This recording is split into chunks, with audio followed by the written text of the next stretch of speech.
So in 1994, there was a plane flying, and it happened to have some drugs on board. But somehow, a 75-pound bag of cocaine falls out whoo, through the air, and guess where it lands? Right in the middle of a Florida Crime Watch meeting. Now, planes fly overhead, and you would think that they would have figured out that the Earth was flat or not by now. But it seems like there's a lot of debate and contention. Like, I remember when like a few years ago, I was in this public speaking course, and I just came across the idea, and I thought it was hilarious and absurd, and nobody really believed it at the time. But I'd go up in front of the class, and I had a huge afro then and a big beard jutting out, and and I'd get up there, slam my fist on the table, and I'd be like, "The truth is that the Earth is flat. It's fact, not a theory. It's not just my opinion. The Earth does not move, spin, or gyrate. The Earth doesn't move through space like a giant escalator or elevator. It does not ride, like others have said, on the back of a giant turtle. The known world is flat as a phonograph record. The North Pole is at the center. The oceans are kept back by an ice wall at the edge." It was humorous. I was wrong, of course. The flat Earth was disproven in the early 6th century by Pythagoras. A better theory came from Christopher Columbus, if you heard of this. Like, Christopher Columbus was quite a character. Some people say he was a villain. In fact, most say he was a villain. I was reading these Amazon.com reviews about a book of his translated journals, and the reviewer was like, "We have this shame-based revisionist history, but I think that Christopher Columbus got a bad rap." But you know, this guy was down there demanding natives to bring him gold, and if they didn't bring him enough gold, like they'd bring him some gold, they'd be like, "Okay, here's some gold," and he'd chop off their hands and other things. But anyway, you know what shape he thought the world was? Some people say he thought it was like a pear, but he thought this pear had a nipple. Right?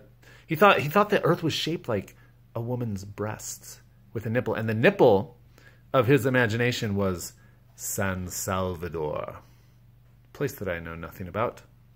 But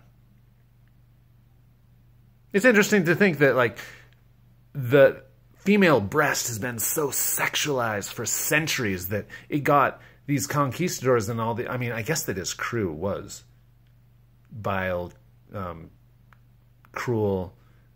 They were not fun guys to be around. And Columbus went into depression because it was so kind of miserable, and they were rapists and murderers. And but these conceptions of the New World as a female to plunder, like, that was a huge way that it was sold. Like they would advertise this place to guys. And so breasts have been used to sell, you know, from beer to conquests of the New World for hundreds of years. Like, humans just can't get enough of it. I don't get it. About these mammalian glands, the mammary ducts, that, I mean, really, it's not what makes us human. It's just what makes us mammals. We're the only mammals that go crazy about it. You know what else about mammals?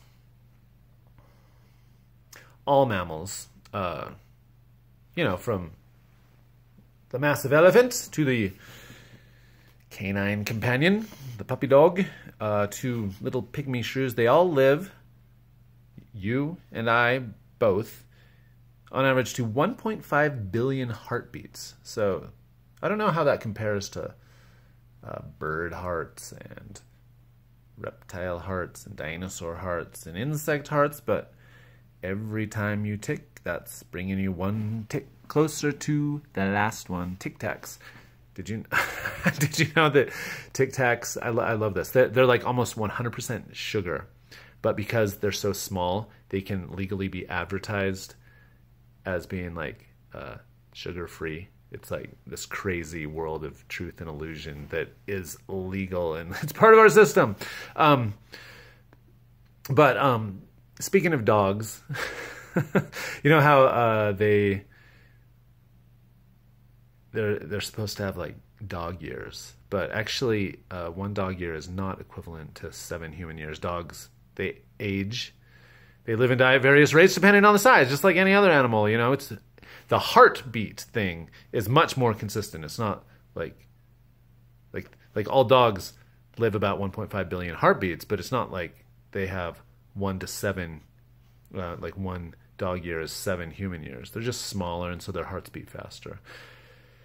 Like there's a lot of interesting principles that kind of unify life that you wouldn't really think of, like the law of urination, whereas all mammals, I mean above a certain size, I think ones that are more than a couple pounds, we all take the same amount of time to pee, about 20 seconds.